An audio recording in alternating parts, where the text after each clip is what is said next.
Le mix média évolue et la manière dont ils découpent le gâteau du budget qu'ils accordent à la publicité sur les réseaux sociaux, il évolue aussi parce que des plateformes qui avant étaient quasi inexistantes deviennent de plus en plus importantes à considérer dans la manière dont on aborde la stratégie publicitaire sur les réseaux sociaux. On prend l'intégralité ou pas du catalogue produit d'un e-commerçant et puis on va le fournir à la régie. Là aujourd'hui, c'est valable vraiment pour tous les réseaux sociaux. Donc c'est Meta, TikTok, Snapchat, Pinterest. Ces plateformes sont des moteurs de découverte aujourd'hui pour beaucoup d'utilisateurs. Moi, je sais qu'il y a une partie de mon audience qui utilise ces plateformes comme moteur. J'ai la volonté d'avoir l'intégralité de mon catalogue qui est déployé sur ces plateformes. Du coup, l'intérêt aussi d'avoir ton catalogue produit qui est relié aux plateformes publicitaires, c'est que tu peux segmenter aussi, de dire je veux diffuser sur tel produit, telle catégorie de produits. Là, quand on enregistre, on est à quelques jours du Black Friday, de se dire voilà, en fonction du niveau de stock, je vais diffuser sur tel ou tel produit. Bienvenue sur l'effet marketing pour cette mini-série e-commerce que je suis heureuse d'organiser en partenariat avec Chainable. Aujourd'hui, on se retrouve pour un nouvel épisode dans lequel on va parler réseaux sociaux, et plus précisément évolution des réseaux sociaux pour performer en 2025. Et j'ai le plaisir dans cet épisode d'être accompagnée de Arthur Lubrano, qui est responsable développement chez Chainable pour le marché français. Donc Chainable, c'est une plateforme e-commerce qui vous permet de centraliser le déploiement de votre catalogue produit. Et en second invité, j'ai le plaisir de recevoir Florent Guilbault, qui est Head of Data Marketing chez Kudak, une agence de social ads et e-commerce. Florent, Arthur, bienvenue sur le podcast. Merci. Merci à toi. Très contente de vous recevoir. Ce que je vous propose, c'est de démarrer directement en mettant les pieds dans le plat et de vous poser la question, quelles sont un peu, vous, les évolutions que vous avez remarquées ces dernières années sur les réseaux sociaux ? Écoutez, on va parler d'IA, j'ai envie de dire, un peu comme d'habitude et comme dans beaucoup de contenus, mais c'est devenu la réalité aujourd'hui. Les régies, en fait, ont compris qu'elles sont probablement plus fortes que n'importe quel humain pour aller chercher de la performance, et elles bataillent un peu pour nous le faire comprendre à nous qui gérons des campagnes au quotidien sur les réseaux sociaux. Et donc, je pense qu'aujourd'hui, on va parler pas mal de comment essayer d'éviter de mettre des bâtons dans les roues à l'algo pour aller chercher de la performance. Pour parler peut-être d'un autre sujet, celui du mix marketing, des annonceurs avec lesquels nous on travaille aussi. On a vu, nous, au niveau de la plateforme, des annonceurs qui étaient historiquement avec l'outil, qui sont venus ajouter aussi petit à petit des nouveaux flux pour des nouvelles plateformes comme TikTok, Pinterest, etc. Donc on a ce retour aussi de nos clients que le mix média évolue. Et la manière dont ils découpent le gâteau du budget qu'ils accordent à la publicité sur les réseaux sociaux, il évolue aussi. Parce que des plateformes qui avant étaient quasi inexistantes deviennent de plus en plus importantes à considérer dans la manière dont on aborde la stratégie publicitaire sur les réseaux sociaux. Ouais, donc on a vraiment, je retiens 2 éléments principaux, de l'IA et une diversification des canaux d'acquisition. Et du coup, selon vous, quels sont les grands enjeux pour les marques e-commerce en 2025 avec justement tous ces éléments qui sont en mouvance ? J'ai envie de dire savoir où dépenser déjà. Très bonne question. Il y a beaucoup de canaux, donc je pense que quand on est e-commerçant, on se demande en permanence est-ce que je dépense mon budget au bon endroit, le budget étant limité et le besoin en chiffre d'affaires énorme et souvent en croissance, sans pour autant avoir un budget lui-même en croissance. Donc, ça se fait poser souvent cette question de les nouveaux réseaux, les nouveaux outils qu'ils mettent à notre disposition, valent-ils la peine d'être testés? Si oui, dans quelle mesure? Et quels résultats est-ce que je peux m'attendre à en avoir? Il y a aussi un sujet de complexité. Parfois, c'est ce qu'on entend aussi. Il y a beaucoup d'annonceurs qui savent pas trop comment aborder aussi la chose, de commencer à déployer une stratégie publicitaire sur un certain nombre de réseaux. Et donc, ça, c'est aussi lié au sujet qu'abordait Florent sur l'IA. Les plateformes, elles essayent aussi de faciliter ce déploiement pour les annonceurs, pour qu'ils puissent justement accéder à la plateforme et déployer une certaine partie de leur budget avec ces réseaux. Et ouais, moi, quand vous me dites tout ça, ça me fait penser à, pour moi, un élément qui a été présent au début et qui l'est de plus en plus aujourd'hui, et c'est valable sur Meta, mais finalement aussi sur tous les autres réseaux sociaux, c'est toutes ces campagnes catalogue qui est en fait le fait, donc vous allez l'expliquer mieux que moi en détail, mais d'utiliser son catalogue produit pour pouvoir diffuser ses publicités et combiner à la fois les informations qu'on va donner aux algorithmes et du coup la puissance que vont avoir les plateformes pour pouvoir utiliser les bons produits et les pousser auprès des bonnes personnes. Est-ce que vous pourriez un peu déjà nous expliquer ce que c'est et nous parler un peu des évolutions aussi là-dessus et pourquoi c'est de plus en plus utilisé par les annonceurs aujourd'hui en publicité sur les réseaux sociaux? Avant de parler du format catalogue, de voir que c'est aujourd'hui important, ça vient du fait que ces plateformes sont des moteurs de découverte aujourd'hui pour beaucoup d'utilisateurs. Donc c'est le cas évidemment de Meta. Tu donneras peut-être un peu plus de détails là-dessus. Mais c'est aussi le cas de plateformes comme Pinterest qui est un moteur de recherche inspirationnel finalement. Et donc, une fois qu'on a dit ça, si moi je sais qu'il y a une partie de mon audience qui utilise ces plateformes comme moteur, j'ai la volonté d'avoir l'intégralité de mon catalogue qui est déployé sur ces plateformes. Après, il y a différents types de stratégies pour savoir comment on exploite ces campagnes-là, mais ce sujet du catalogue, il devient de plus important pour ces plateformes parce que elles deviennent aussi, elles prennent des parts de marché sur la partie moteur de recherche et donc remonter un petit peu dans le funnel de conversion. Ouais, et ça, typiquement, ça me fait penser à TikTok, où du coup, c'était initialement un réseau social et ça devient de plus en plus un moteur de recherche où les personnes vont aller taper directement dans la barre de recherche un produit, un restaurant ou autre. Et du coup, on a directement les produits qui vont pouvoir s'afficher, d'où l'importance de pouvoir avoir son catalogue qui est présent sur ces différentes plateformes. Et du coup, sur ces campagnes catalogue, est-ce qu'on pourrait un petit peu creuser? Parce que là, on a bien compris l'importance d'avoir son catalogue présent sur les différentes plateformes. Et si on creuse un peu plus ça sur la partie publicitaire, est-ce que vous pourriez nous dire ce que ça donne et comprendre un petit peu le fonctionnement? Oui, bien sûr. En fait, le principe est simple. On prend l'intégralité ou pas du catalogue produit d'un e-commerçant et puis on va le fournir à la régie. Donc là, aujourd'hui, c'est valable vraiment pour tous les réseaux sociaux. Donc c'est Meta, TikTok, Snapchat, Pinterest et d'autres régies encore, évidemment. Et puis ensuite, on va pouvoir l'utiliser comme un asset à l'intérieur de campagnes publicitaires, de la même manière que on ajouterait une publicité sous un format vidéo statique ou carrousel. C'est le même principe. Alors après, la manière dont ça va être affiché sur chaque plateforme va différer. Et la manière dont on peut optimiser la performance aussi va différer. Et également, il y a plusieurs produits. Donc les produits, ça va être par exemple d'un format de campagne spécifique au catalogue. Meta en a, qui ont un peu été recopiés partout. J'espère que personne m'en voudra de dire ça, mais c'est un peu le cas. Ils ont quand même été pionniers sur cette partie-là, notamment avec DABA et DPA, donc qui sont en fait les acronymes pour l'utilisation du catalogue produit pour aller faire de l'acquisition client ou pour le retargeting. Ok. Et ça, c'est très intéressant. Je pense notamment pour des petits annonceurs qui débutent. On l'oublie, on a souvent l'impression que c'est une technique qu'on recommande à des gens qui sont très avancés, mais pourtant, c'est bien parce qu'il n'y a rien à faire. Et quand tu dis il n'y a rien à faire, ça veut dire qu'en fait, tu ajoutes ton catalogue, typiquement, tu le plugues directement à Meta et après, tu lances ta campagne et c'est Meta automatiquement qui va choisir quels sont les produits qu'il va pouvoir diffuser, soit en acquisition, soit en retargeting en fonction de ce que tu as paramétré. C'est ça. Et il n'y a rien à faire dans le Business Manager. Et je sais que ça peut donner mal à la tête à pas mal de monde. Moi, j'aime bien, mais en tout cas, pour ceux qui n'aiment pas, l'avantage, c'est qu'il n'y a rien à faire dans le Business Manager de la régie. Le travail se fait sur l'optimisation du flux en amont. Et après, au quotidien, en regardant les performances et en réoptimisant le flux à nouveau. Donc, ça peut être avec Chainable ou ça peut être fait manuellement aussi. J'allais juste rajouter, donc toujours garder en tête que le but, c'est on déploie le catalogue pour former des annonces qui derrière seront diffusées. Et sur cette partie-là, en fait, le contrôle, il est à deux niveaux pour l'instant. C'est à la fois la partie données produits, donc tout ce qui va être titre, description, prix, etc.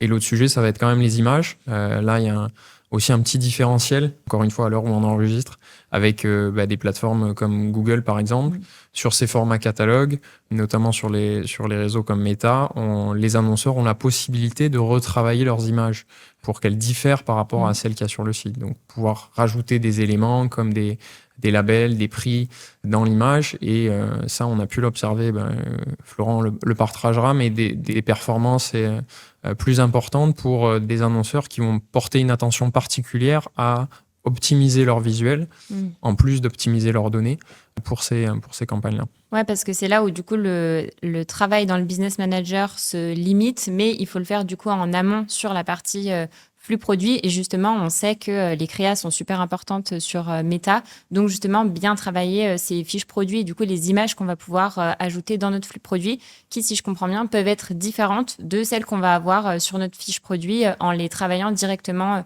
depuis le flux. Peut-être, Florence, tu peux nous en dire un petit peu plus là-dessus et sur les tests que vous avez effectués. Oui, tout à fait. En fait, ce qui est intéressant, c'est que parfois l'image qu'on met de notre produit sur son site, elle a rien d'une publicité, donc même souvent c'est le cas quand c'est un produit sur fond blanc. C'est ça, ou bon, des fois c'est plus travaillé, mais ça peut être intéressant de rajouter des éléments à l'intérieur de la publicité, c'est évident. Enfin, je parle ne serait-ce que le logo, des fois sur Meta c'est intéressant, sur des campagnes peut-être plus avec un objectif de notoriété, etc. Il faut qu'il y ait le logo. Et ça, il y a plusieurs manières de le faire. Effectivement, une manière de le faire, ça peut être en utilisant un gestionnaire de flux comme Chainable, encore une fois, mais sinon, Meta va dans la direction de permettre de le faire via l'IA aussi. Et ça, c'est nous une feature ce qu'on a vu aujourd'hui déployer chez certains de nos clients. Honnêtement, personne l'a encore utilisé. Enfin, c'est vraiment là, ça fait quelques semaines seulement que c'est dispo et ça fait toujours un peu peur au début. Surtout que tu te dis, des images optimisées par l'IA, si ça marche, c'est cool, mais si ça marche pas, ça peut vite te faire de la mauvaise pub aussi, donc tu as un peu le double effet, quoi. Exactement, ouais. Toujours ces enjeux de respecter bien l'image de marque et que ce soit beau, quoi, aussi. Mais oui, en tout cas, ça va dans une direction où je pense que les campagnes catalogues nécessitent moins d'intervention humaine par les différents médias buyers, donc ça, comme c'est l'objectif de Meta, de TikTok et de Snapchat, parce que moins on intervient, plus en général ils arrivent à aller chercher de la performance. Ils cherchent à faire la même chose sur la créa. C'est évident que c'est un peu pour eux, stratégiquement parlant, un terrain qui va être énorme, quoi, de pouvoir manipuler le visuel en lui-même. C'est juste que pour l'instant, on n'y est pas du tout encore et qu'il faut faire un peu attention quand même à quoi ça va ressembler. Et c'est d'autant plus important du coup de réussir à utiliser plutôt des outils comme Chainable qui vont nous permettre de faire ce travail sur la créade, mais de manière dynamique et à l'échelle d'un catalogue entier. Et ça, effectivement, on l'a testé et on voit clairement une baisse des coûts par clic. Bon, c'est un peu Enfin, dit comme ça, c'est pas forcément suffisant. C'est-à-dire que, il y a aussi plein d'autres KPI à regarder, mais une chose est sûre, en général, quand tu payes moins cher ton trafic, en général, tu peux être gagnant si tu arrives à avoir un taux de conversion similaire derrière. Et c'est là qu'est la clé, quoi.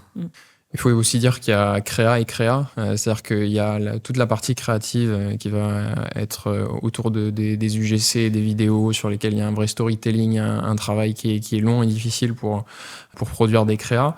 Mais aujourd'hui, le sujet des créas au niveau catalogue, c'est un sujet qui est souvent balayé par beaucoup d'annonceurs, nous avec lesquels aussi on travaille, tout simplement parce que souvent ils pensent que c'est pas faisable en fait. Ils voient le travail que ça demande de déployer plusieurs créatives sur un certain nombre de produits qu'ils ont bien ciblés, sur lesquels ils dépensent du budget, et ils se disent, mais sur les formats catalogues, moi j'ai plusieurs centaines, j'ai plusieurs milliers de produits, ce sera impossible pour moi de générer autant de visuels différents pour mon catalogue. Et c'est là justement où nous on intervient, c'est être en capacité de faire des créas qui seront beaucoup moins avancés que ce qu'on peut avoir sur d'autres formats publicitaires, mais de pouvoir au moins faire évoluer le visuel tel qu'il apparaît sur le site, bien souvent avec un fond blanc, parce que derrière, c'est la norme pour d'autres plateformes d'avoir des visuels qui sont sur des fonds blancs. Et si tu les as pas, tu peux pas diffuser. Ouais. Donc, c'est un petit peu le standard sur lequel tous les annonceurs essaient de se mettre. Mais voilà, le message qu'on essaie de véhiculer aussi, c'est de dire, aujourd'hui, on vous donne un outil qui vous permet à la fois de modifier à l'échelle l'intégralité de vos données produites dans votre catalogue et de vos visuels. Et sur la partie catalogue, est-ce que vous pensez que ce type de campagne-là s'est amené à se développer de plus en plus ? Comment est-ce que vous voyez les prochains mois, les prochaines années sur ces types de campagnes-là ? Oui, à 200%. Okay. Alors, la clé, c'est des campagnes qui génèrent beaucoup de données sur la plateforme directement. Ok. Donc, comme on le sait, tu as fait une super série avec Romain sur le tracking. Le tracking, c'est super important. Ça permet de s'assurer que quand on quitte la plateforme, on sait ce qui se passe. Mais évidemment, les régies ont compris que c'était un environnement qui allait être compliqué et qu'elles auront sûrement d'autres obstacles à relever pour s'assurer qu'elles reçoivent bien les données en dehors de la plateforme. Donc, qu'est-ce qu'elles cherchent à faire ? Maximiser au maximum les données sur leur plateforme, puisque là, au moins, elles ont la main, elles font ce qu'elles veulent. Et les campagnes catalogues, ça s'inscrit parfaitement dans cette logique. Puisque, en fait, au lieu d'une créa, on en a 2000. Enfin, on en a le nombre de produits qu'on a dans son catalogue. Et donc, ça fait d'autant de variantes possibles à la disposition de la régie pour tester et avoir la possibilité d'aller chercher un incrément de chiffre d'affaires, encore une fois. Donc, pour moi, elles vont être au cœur des enjeux. Et je pense que ça se voit avec l'intégration des catalogues dans les nouveaux formats de campagne dont on avait commencé à parler tout à l'heure. Donc l'ASC+, la Advantage Champine Plus sur Facebook, il y a Performance Plus sur Pinterest. Enfin, toutes les régies ont sorti leur plus. Voilà, leur campagne intelligente qui intègre évidemment le catalogue, encore une fois. Ouais, donc pour toi, c'est vraiment quelque chose qui est amené à se développer de plus en plus, quoi, et qui devient, qui est déjà devenu ou va devenir encore plus un prérequis finalement pour être présent sur les différentes plateformes publicitaires. Oui, complètement. Ce qui est aussi bien, c'est que généralement, on peut tirer les leçons en amont en regardant ce qui se fait outre-Atlantique sur le sujet, en voyant que, toujours pour revenir à ce sujet des trois pôles, social, commerce et search, la difficulté historique des réseaux sociaux, c'est le bas de funnel. Et donc, c'est le pilier sur lequel des plateformes comme Meta et les autres travaillent. Donc, il y a aussi ce sujet de où est générée la conversion. Et donc, d'où l'importance, quand on fait des réseaux sociaux, du sujet du tracking, parce que c'est un peu la mère des batailles, l'attribution. Mais derrière, donc, ces plateformes-là, donc notamment Facebook, elles essayent de développer ce volet un peu marketplace. Et donc, si c'est bien la dynamique vers laquelle toutes ces plateformes vont, et donc on pourra reparler du sujet de TikTok qui est plus en avance là pour le coup sur cet onglet-là. Si je dis demain ces plateformes, elles me permettent de vendre l'intégralité de mon catalogue et les conversions, elles sont déclenchées sur ces plateformes-là, le sujet du catalogue, il revient toujours au cœur du sujet. Et après, il y a une partie de savoir là-dessus sur quoi je vais faire de la pub. Est-ce que je fais de la pub sur l'intégralité de mon catalogue ? Est-ce que je fais de la pub sur certains produits ? Donc, comment je vais venir segmenter la manière dont j'aborde ma stratégie sur ces plateformes. Ouais, c'est ce que j'allais dire, c'est que du coup, l'intérêt aussi d'avoir ton catalogue produit qui est relié aux plateformes publicitaires, c'est que tu peux segmenter aussi, de dire je veux diffuser sur tel produit, telle catégorie de produits. Là, quand on enregistre, on est à quelques jours du Black Friday, de se dire, voilà, en fonction du niveau de stock, je vais diffuser sur tel ou tel produit, je vais changer les promos à partir de telle date et pouvoir mettre en place des règles un peu plus automatisées et qui vont avoir de plus en plus d'impact, plus notre catalogue va grossir, mais qui nous sont aussi très utiles, même si on a un petit catalogue. C'est ça. Sur le sujet de la segmentation, pour le coup, une pratique qui est répétée parmi les plateformes, c'est ce sujet d'étiquette personnalisée. Donc, la possibilité sur un catalogue de mettre une étiquette à certains produits. Donc, de le faire quand on déploie son catalogue et de pouvoir permettre derrière à ceux qui vont gérer les campagnes de justement saisir cette partie-là et de lui accorder une importance plus spécifique pendant une certaine période de saisonnalité, par exemple. Donc ça, c'est un comportement que l'on voit aussi sur l'intégralité des plateformes pour réussir à mieux cibler là où on va déployer son budget. Et on parlait tout à l'heure, on disait qu'il y avait plusieurs manières justement de pouvoir relier son catalogue produit aux plateformes publicitaires, d'utiliser un outil de gestionnaire de flux comme Chainable et la possibilité aussi de le faire à la mano. Est-ce que vous pourriez nous faire un topo sur les différentes solutions pour qu'on puisse comparer un peu et quels sont les avantages et inconvénients typiquement de le faire à la mano, quoi, et où sont un petit peu les limites, quoi. Nous, effectivement, on a décidé chez Kudak de déployer Chainable pour tous les clients. Ok. Donc, ça vient du fait qu'on a une certaine catégorie de clients qui ont quand même des catalogues produits assez fournis. Okay. Donc, je pense que ce qu'il faut savoir, c'est déjà se munir d'un gestionnaire. C'est une réflexion qui doit venir par l'effort que ça demande de faire tourner les campagnes au quotidien et de faire des optimisations au quotidien. Quand on démarre, on n'en a pas forcément besoin puisqu'on peut déjà peut-être se contenter de partager son catalogue aux régies, lancer une première fois les campagnes, voir comment ça tourne et ensuite se dire, OK, à partir de là, qu'est-ce que je fais, quelle est la stratégie, comment j'ai envie d'optimiser, est-ce que les perfs me vont déjà, Ouais. si tout va bien, on peut laisser comme ça. Donc voilà, mais il y a aussi d'autres solutions autres que Chainable. Donc Chainable est quand même un peu sur la partie plus avancée, qui permet vraiment des fonctionnalités même très avancées. Il y en a accessibles, je pense par exemple à tous les e-commerçants qui sont sur Shopify. Le fait de connecter les applications natives de la régie à sa boutique synchronise automatiquement le pixel pour le tracking et le catalogue pour la gestion du catalogue. Alors après, bon, souvent, ça peut créer des conflits si on fait son tracking autrement. J'allais dire, dans la théorie, ça fonctionne, mais dans la pratique, c'est quitte au double. C'est ça. C'est pas le mieux, mais pour démarrer, c'est déjà ça. Et après, sinon, ça peut aussi être fait avec un Google Sheet. À la mano, comme on aime. Voilà, exactement. Alors, en général, c'est aussi le message qu'on véhicule, c'est de dire il n'y a pas qu'un outil comme le nôtre.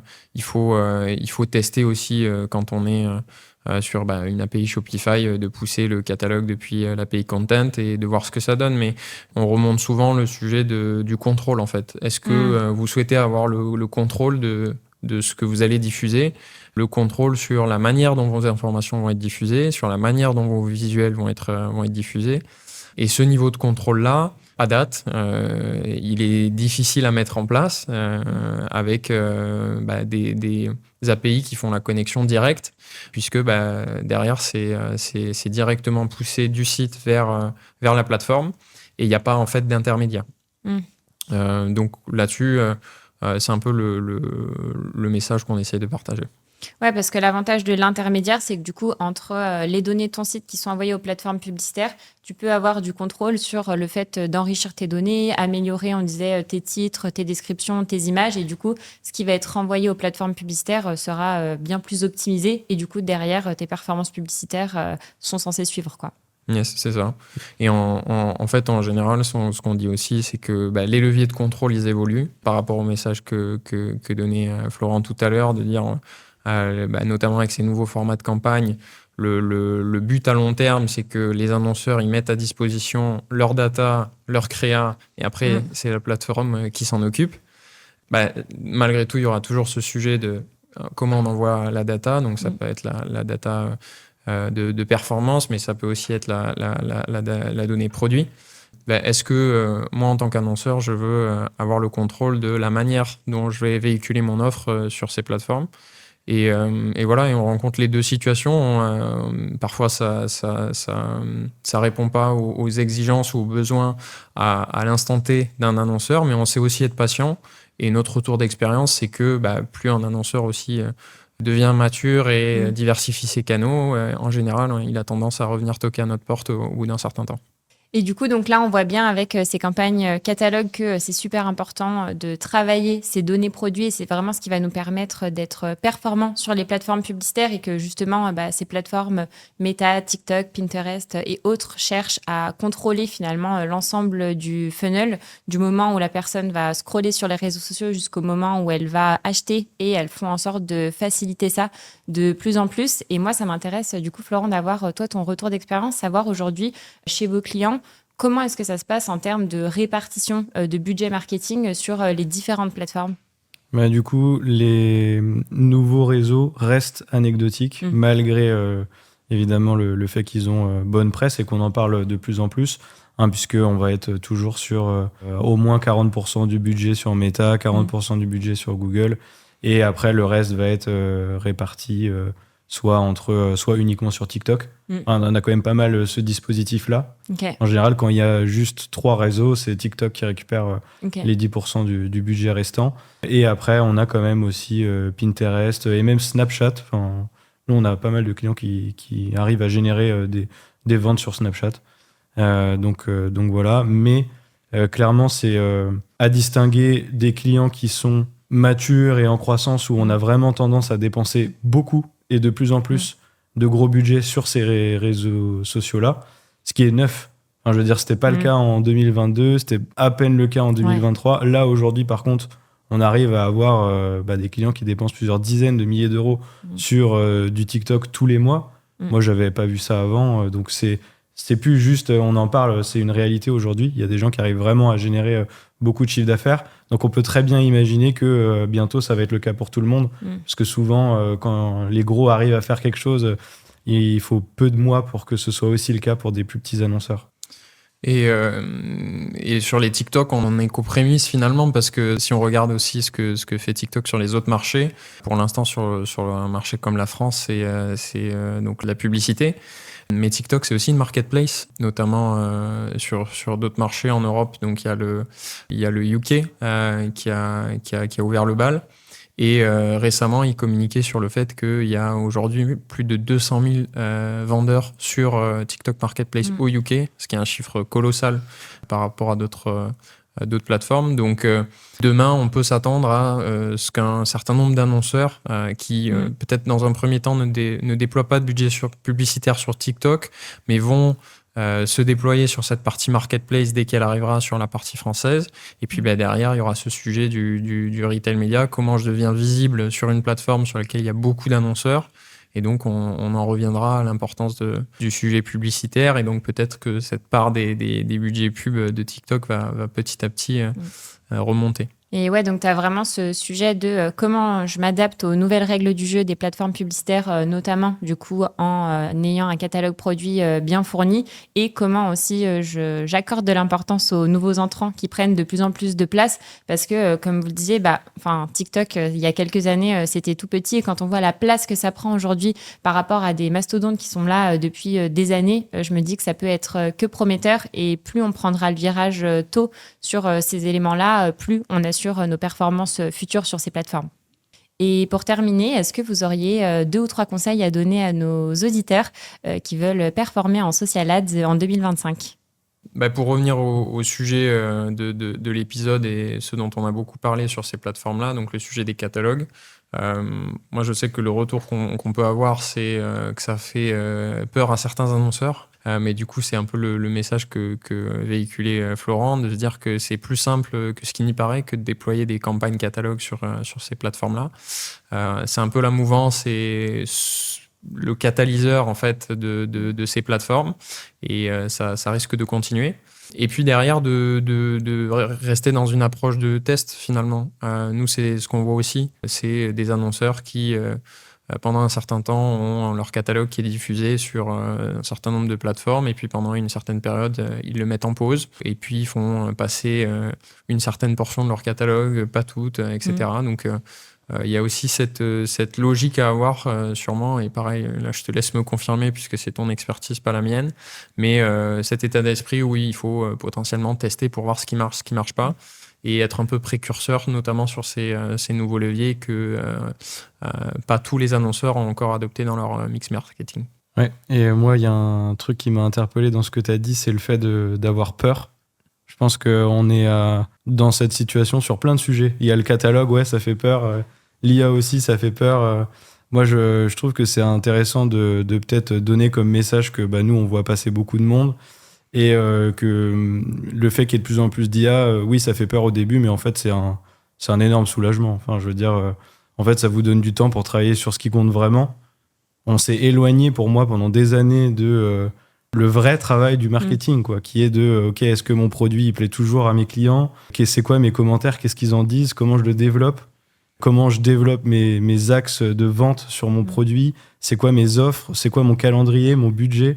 Et le fait qu'il y ait de plus en plus d'IA, notamment via les campagnes catalogues, ça nous permet de gagner du temps. Puisqu'on peut se dire, OK, en fait, l'algo va diffuser en fonction des éléments que je lui ai donnés. Donc après, bien sûr, il faut faire attention à ne pas lui donner n'importe quoi. Mais ça se travaille. Et derrière, c'est la porte ouverte pour produire plus de créa, passer plus de temps sur ce qui compte vraiment pour faire des gros pics de croissance et pas juste des petits incréments comme on pouvait en faire avant.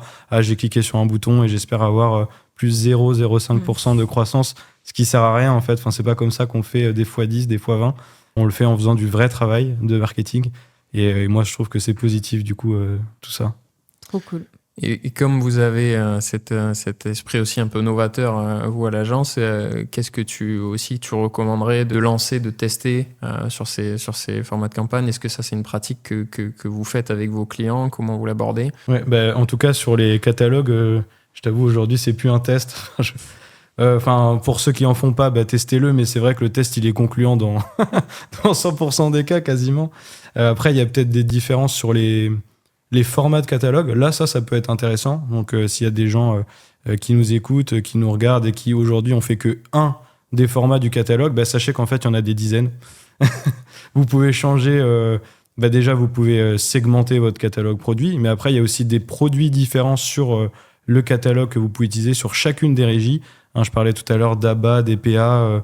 Donc ça, c'est soit des campagnes que vous pouvez lancer directement depuis le gestionnaire des ventes de la régie, ou alors vous pouvez aussi créer une ads catalogue à l'intérieur d'une campagne. Et là, vous avez la possibilité de l'afficher de plein de manières différentes, que ce soit un carrousel, une collection aussi, qui est un format qui fonctionne très, très bien. Donc voilà, testez des façons de faire le catalogue différentes, notamment. Ça, je pense que si vous ne le faites pas aujourd'hui, c'est quelque chose qui peut vous apporter pas mal de résultats. Trop cool. Eh bien, écoutez, merci beaucoup à tous les deux pour tout ce que vous nous avez partagé. Ça nous a fait un beau tour d'horizon des social ads en 2025 et j'espère que ça donnera plein de clés à tous nos auditeurs et aux e-commerçants qui écouteront cet épisode. Merci Léa. Merci Léa. Merci beaucoup de nous avoir écoutés. Si cet épisode vous a plu, n'hésitez pas à vous abonner et à nous laisser un commentaire. Et je vous dis à très vite pour le prochain épisode de cette mini-série.